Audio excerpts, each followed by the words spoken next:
एक बहुत बड़ा विशाल पेड़ था। उस पर बीसियों हंस रहते थे। उनमें एक बहुत सियाना हंस था, बुद्धिमान और बहुत दूरदर्शी। सब उसका आदर करते, ताऊ कहकर बुलाते थे। एक दिन उसने एक नन्ही सी बेल को पेड़ के तने पर बहुत नीचे लिपटे पाया। ताऊ ने दूसरे हंस को बुलाकर कहा, देखो, इस बेल को नष्ट कर दो। एक दिन यह बेल हम सबको मौत के मुंह में ले जाएगी। एक युवा हंस हंसते हुए बोला, ताऊ, यह छोटी सी बेल हमें कैसे मौत के मुंह में ले जाएगी? सियाने हंस ने समझाया, आज यह तुम्हें छोटी सी लग रही है। धीरे धीरे यह पेड़ के सारे तने को लपेटा मारकर ऊपर तक आएगी। फिर बेल का तना मोटा होने लगेगा और पेड़ से चिपक जाएगा। तब नीचे से ऊपर तक पेड़ पर चढ़ने के लिए सीढ़ी बन जाएगी। कोई भी शिकारी सीढ़ी के सहारे चढ़कर हम तक पहुंच जाएगा और हम मारे जाएंगे। दूसरे हंस को यकीन नहीं हुआ, एक छोटी सी बेल कैसे सीढ़ी बनेगी?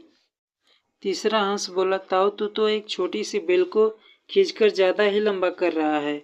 एक हंस बड़बड़ाया, यह ताऊ अपनी अक्ल का रौब डालने के लिए अंड संड कहानी बना रहा है।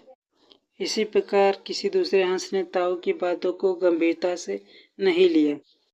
इतनी दूर तक देख पाने की उनमें अक्ल नहीं थी।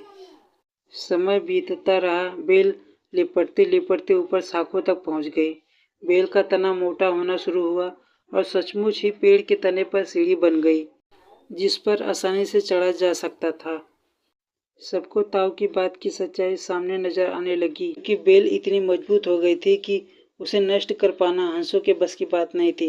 एक दिन जब सब हंस दाना चुगने बाहर गए थे, तब एक बहेलिया उधर आया।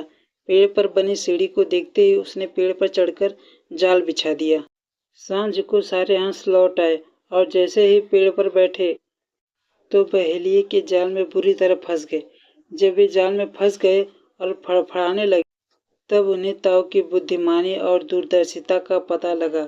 सब ताऊ की बात न मानने के लिए लज्जित थे और अपने आप को कोस रहे थे।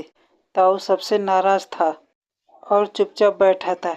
एक हंस ने हिम्मत करके कहा, ताऊ, हम मूर्ख हैं, लेकिन अब हमसे मुंह मत फेरो।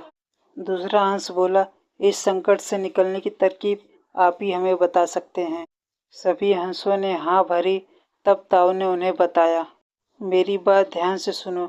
सुबह जब बहेलिया आएगा तब मुर्दा होने का नाटक करना।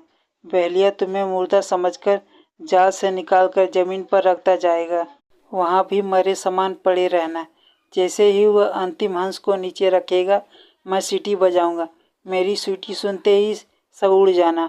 सुबह बहेलिया आया। हंसों ने वैसा ही किया जैसा ताऊ ने समझाया था। सचमुच बहेलिया हंसों को मुर्दा समझकर जमीन पर पटकता गया।